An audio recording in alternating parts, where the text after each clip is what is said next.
और धर्मवीर भारती की दूसरी कविता है, जो एक लंबी कविता है, कनुप्रिया। उसका एक खंड हम लोग यहाँ पे पढ़ेंगे, समुद्र स्वप्न। और कविता ऐसे है कि जिसकी शेषशैया पर तुम्हारे साथ युगों युगों तक क्रीड़ा की है, आज उस समुद्र को मैंने स्वप्न में देखा करूँ। लहरों के नीले अवगुंठन में जहाँ सिंदूरी गुलाब जैसा सूरज खिलता था, वहाँ सैकड़ों निष्फल सीपियाँ छटपटा रही हैं। और तुम मैंने देखा कि अगणित विक्षुब्ध विक्रांत लहरें फेन का शिरस्त्राण पहने सिवार का कवच धारण किए, निर्जीव मछलियों के धनुष लिए युद्ध मुद्रा में आतुर हैं। और तुम कभी मध्यस्थ हो, कभी तटस्थ, कभी युद्धरत। और मैंने देखा कि अंत में तुम थककर इन सबसे खिन्न, उदासीन, विस्मित और कुछ कुछ आहत मेरे कंधों से टिक कर बैठ गए हो। और तुम्हारी अनमनी भटकती उंगलियां तट की गीली बालू पर कभी कुछ लिख देती हैं, किसी किसी उपलब्धि को व्यक्त करने के अभिप्राय से नहीं, मात्र उंगलियों के ठंडे जल में डुबोने का क्षणिक सुख लेने के लिए। आज उस समुद्र को मैंने स्वप्न में देखा करूँ। विष भरे फेन, निर्जीव सूर्य, निष्फल सीपियाँ, निर्जीव मछलियाँ, लहरें नियंत्रणहीन होती जा रही हैं। और तुम तट पर बाँह उठा उठा कर कुछ कर रहे हो, पर तुम्हारी कोई नहीं सुनता, कोई नहीं सुनता।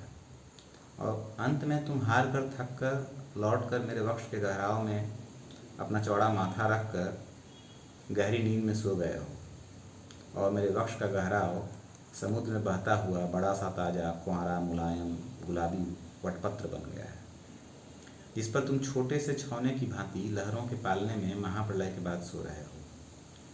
नींद में तुम्हारे होठ धीरे धीरे हिलते हैं। स्वधर्म, आखिर मेरे लिए स्वधर्म क्या है? और लहरें थपकी देकर तुम्हें सुलाती हैं, सो जाओ योगीराज, सो जाओ, निद्रा समाधि है। नींद में तुम्हारे होठ धीरे धीरे हिलते हैं। न्याय, अन्याय, सद असद, विवेक, अविवेक, कसौटी क्या है, आखिर कसौटी क्या है? और लहरें थपकी देकर तुम्हें सुला देती हैं, सो जा योगेश्वर, जागरण स्वप्न है, छलना है, मिथ्या है।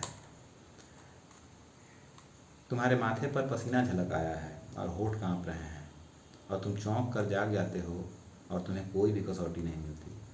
और जुए के पासे की तरह तुम निर्णय को फेंक देते हो। जो मेरे पैताने हैं वह स्वधर्म, जो मेरे सिरहाने हैं वह अधर्म। और यह सुनते ही लहरें घायल सांपों सी लहर लेने लगती हैं और प्रलय फिर शुरू हो जाती है। और तुम फिर उदास होकर किनारे बैठ जाते हो और विषादपूर्ण दृष्टि से शून्य में देखते हुए कहते हो, यदि कहीं उस दिन मेरे पैताने दुर्योधन होता तो इस विराट समुद्र के किनारे वो अर्जुन, मैं भी अबोध बालक हूँ। आज मैंने समुद्र को स्वप्न में देखा करूँ। तट पर जल देवदारुओं में बार बार कंठ खोलती हुई हवा के गूंगे झकोरे, बालू पर अपने पगचिन्ह बनाने के करुण प्रयास में बैसाखियों पर चलता हुआ इतिहास, लहरों में तुम्हारे श्लोकों से मंत्रित गांडीव, गले हुए सिवार सा उतर आया है। और अब तुम तटस्थ हो और उदास। समुद्र के किनारे नारियल के कुंज हैं और तुम एक बूढ़े पीपल के नीचे चुपचाप बैठे हो, मौन, परिश्रमित, विरक्त। और पहली बार जैसे तुम्हारी अक्षय तरुणाई पर थकान छा रही है। और चारों ओर एक खिन्न दृष्टि से देखकर, एक गहरी सांस लेकर तुमने असफल इतिहास को जीर्ण वसन की भांति त्याग दिया है। और इस क्षण अपने में डूबे हुए, दर्द में पके हुए तुम्हें बहुत दिन बाद मेरी याद आई है। कांपती हुई लीप लौ जैसे पीपल के पत्ते एक एक कर बुझ गए। उतरता हुआ अंधियारा, समुद्र की लहरें अब तुम्हारी फैली हुई सांवरी शिथिल बाहें हैं, भटकती सीपियाँ तुम्हारे कांपते अधर। और अब इस क्षण में तुम केवल एक भरी हुई, पकी हुई गहरी पुकार हो, सब त्याग कर मेरे लिए भटकती हुई।